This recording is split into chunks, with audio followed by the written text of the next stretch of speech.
Now this tourmaline I bought in Brazil more than 15 years ago when I was, fairly new cutter and exploring the world, looking for rough from the mines or as close to the mines as I could get. And of course, being new, I ended up buying rough that was a bit dark. At the time, I was looking for big pieces, beautiful color, and low prices, and I bought quite a bit of this tourmaline. This is the smallest piece that I have, but it's a bit dark. So let's see what I can do with this clean blue-green tourmaline from Brazil. One of my all-time favorite designer of gem cutting designs is the late Jeff Graham. In looking for a design that may help with my dark piece of tourmaline, I looked into Jeff's designs. And it turns out that back around 2002, Jeff was working on a design, actually several designs, for darker colored materials, tourmalines or garnets. He wanted designs that would give life back to darker rough. And one of the designs that Jeff created, he called Chick, and it looks like this. Jeff's design allows the cutter to vary the corners in size to look right, and allows the cutter to change the length to width ratio in the design a little bit, which gives it some flexibility. Now this cut is designed to be bezel set, and the reason is so that light will show through both sides of the stone. In a normal setting, light doesn't come through the bottom of the stone, only the top. So bezel setting helps with improve the brightness. Well, since I've never met a design by Jeff that didn't work as advertised, I think I'll give Chick a try. Jeff created hundreds of gem designs, and he released about 24 of his favorite designs into the public domain for all gem cutters to freely use. And I explain how to find and download those free designs from Jeff in a previous video called Faceting a Madeira Citrine with a Trillion Design. If you're interested in seeing all of Jeff's free designs, just take a look at that video on how to access those designs, which are in the public domain. Now the bad news.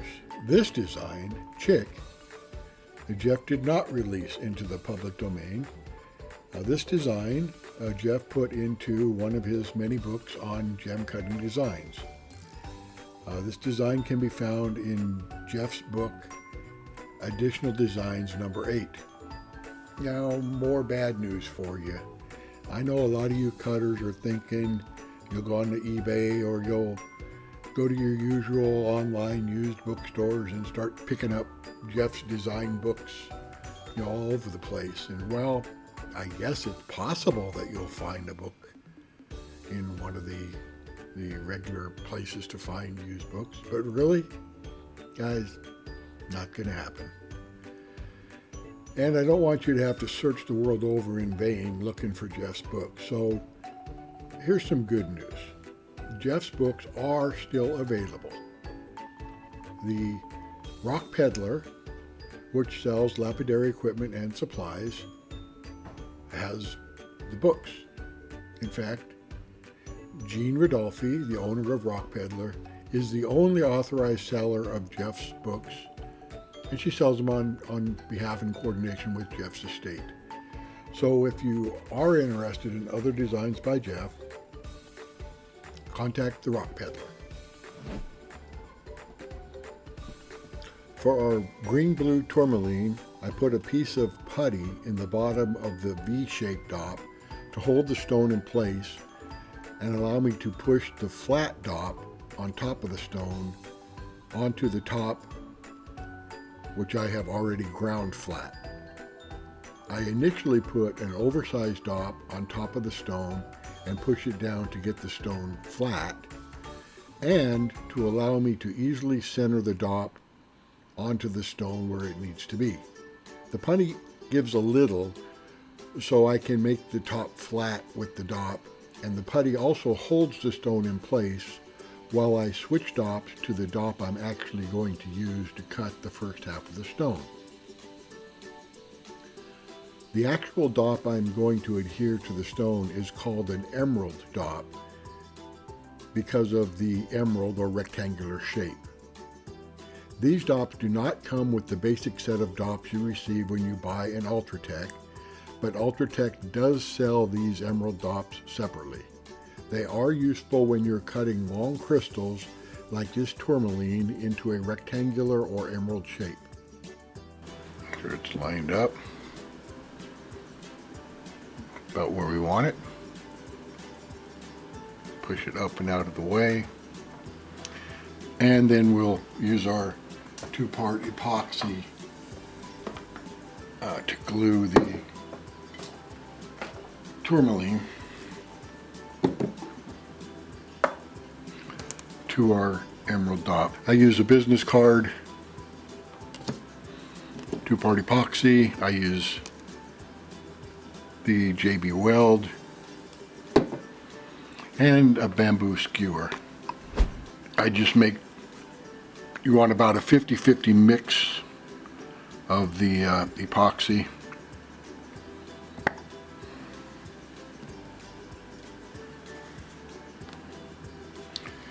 So you make about 2 puddles about the same size, and that's about a 50-50 mix. Keep them separated for now, because once you mix them you only have a couple of minutes to get the glue onto the dop.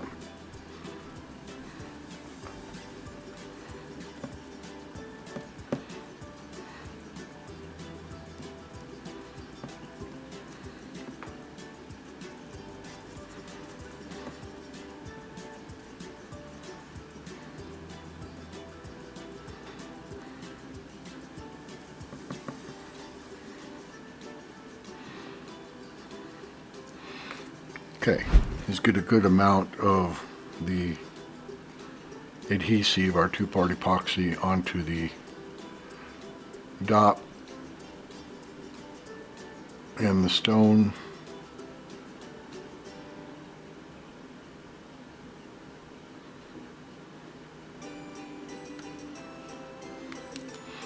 And then we push the dop onto the stone, tighten it up, and make adjustments as needed while that epoxy is setting up.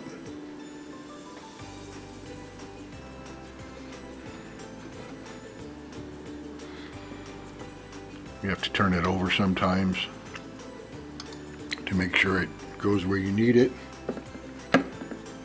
before it hardens up, and it just takes a couple minutes till it sets up. Then I leave it overnight.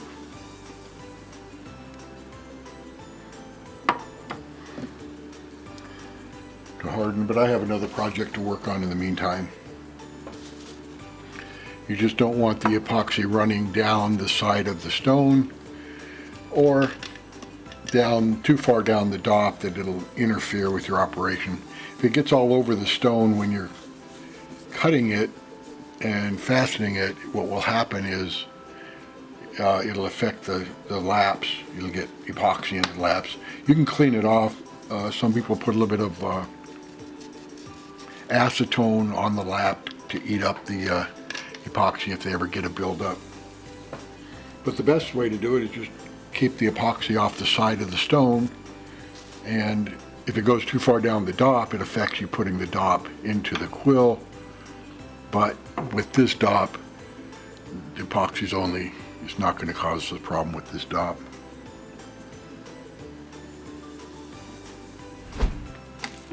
Okay, for our design of chick for our blue-green tourmaline, Jeff gives us a lot of information on the size of our ruff.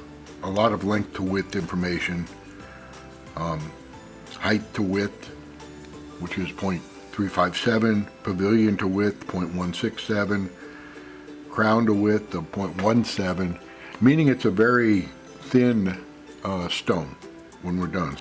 We know our tourmaline is 19 12.3 by 12.6 by 11.3. Basically, if I cut it in half,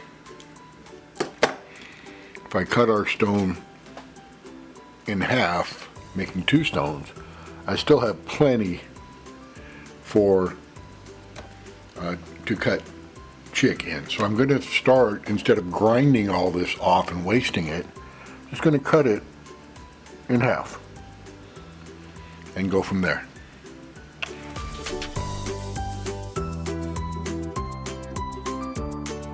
Finished the preforming with the 600 grit topper, and now I'll move to the 1200 grit. Definitely you can see the color, so definitely brought the color through, but we'll see how it goes after the 1200.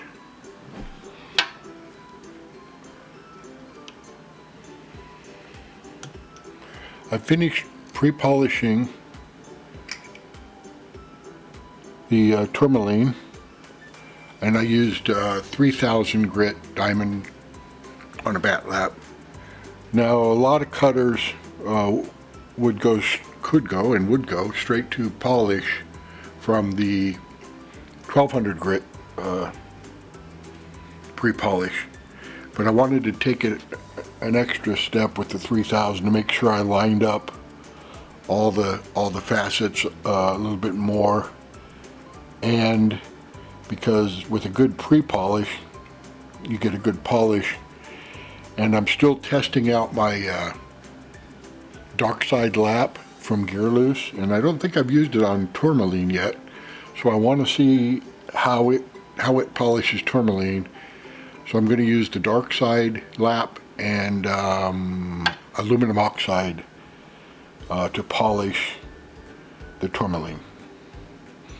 And you can already see, I mean, it's a bright stone, so I mean, we're just getting started, and already the design seems to be as advertised. It's certainly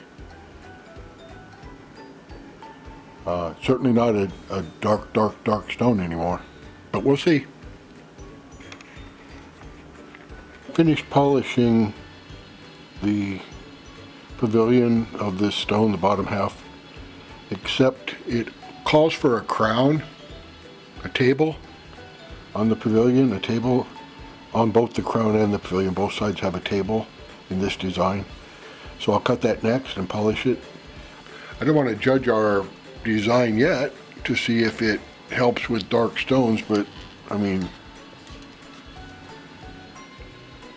that stone's not dark anymore. But let's see how it does after we cut the table and then transfer it. Okay, I finished polishing the table on this half of the Tourmaline gemstone, which is brightened up considerably. So now we'll transfer it and then cut the other half of the stone.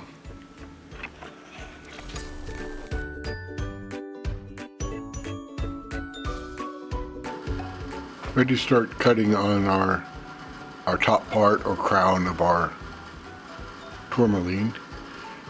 I don't need to do much cutting here on the top, so I'll start with a 1200 grit. I'm waiting for a new lap, so I'm currently using a 1200 grit topper. Normally I wouldn't use a topper at the 1200 grit range. I'd use it, at more rough ranges, but like I said, I'm waiting on a new lap that's being produced, so I'm kind of stuck with a topper. But I'll start with the topper, then go to the 3000 grit diamond on a bat lap, and then we'll polish it probably with the dark side and aluminum oxide. I finished pre-polishing our Tourmaline with a bat lap with 3000 grit diamond, and now I'll polish it with, I'm going to use the dark side and aluminum oxide, and we'll see how it goes. It's already got color to it. I just want to see, once we get it off the top, what it looks like. I've finished polishing all the facets on the upper half of our Tourmaline except the the table, which is right there. So I'll set up our stone to polish up the table, and then we'll see the final result. Finished polishing the table on our tourmaline, and now I'm going to remove it from the quill and put it in acetone to dissolve the two-part epoxy. I could put it in boiling water, but tourmaline, I don't want the risk of it cracking or any problems, although I don't know that it would. I'm not in a hurry. I'll just put it in an acetone. Then when it's off the DOP, we'll take a look at it and see if we were able to improve the color of a dark tourmaline by using this this design by Jeff Graham. Well, Jeff's design definitely brightened up this dark piece of tourmaline. I'm happy because I have several other pieces of this rough that I bought a long time ago in Brazil. And I've always, every time I pulled it out and looked at it, I always thought a little bit dark, and I just put it back in the bag. So now that I know it isn't too dark to cut, at least with the proper designs, I'll be cutting a lot more of it. Now this design is unique. It is not a hard design, but I would not recommend this design for a brand new gem cutter. I guess I would rate this design as on the easy side of an intermediate level cut. The design definitely solved the problem with a piece of rough that's too dark. The final gemstone is not dark. I need to experiment with several other designs that Jeff has made for dark material, but this design was definitely a hit. As far as cutting and polishing the tourmaline, I had no problems with this rough. Pre-polished up to and with the 3000 grit diamond on a bat lap, and polished with my new dark side lap, which I'm still experimenting with using aluminum oxide, and I had no problems. Give this chick design a try. I think you'll enjoy cutting it. You'll learn a few more things about cutting. And as always, happy faceting, everyone.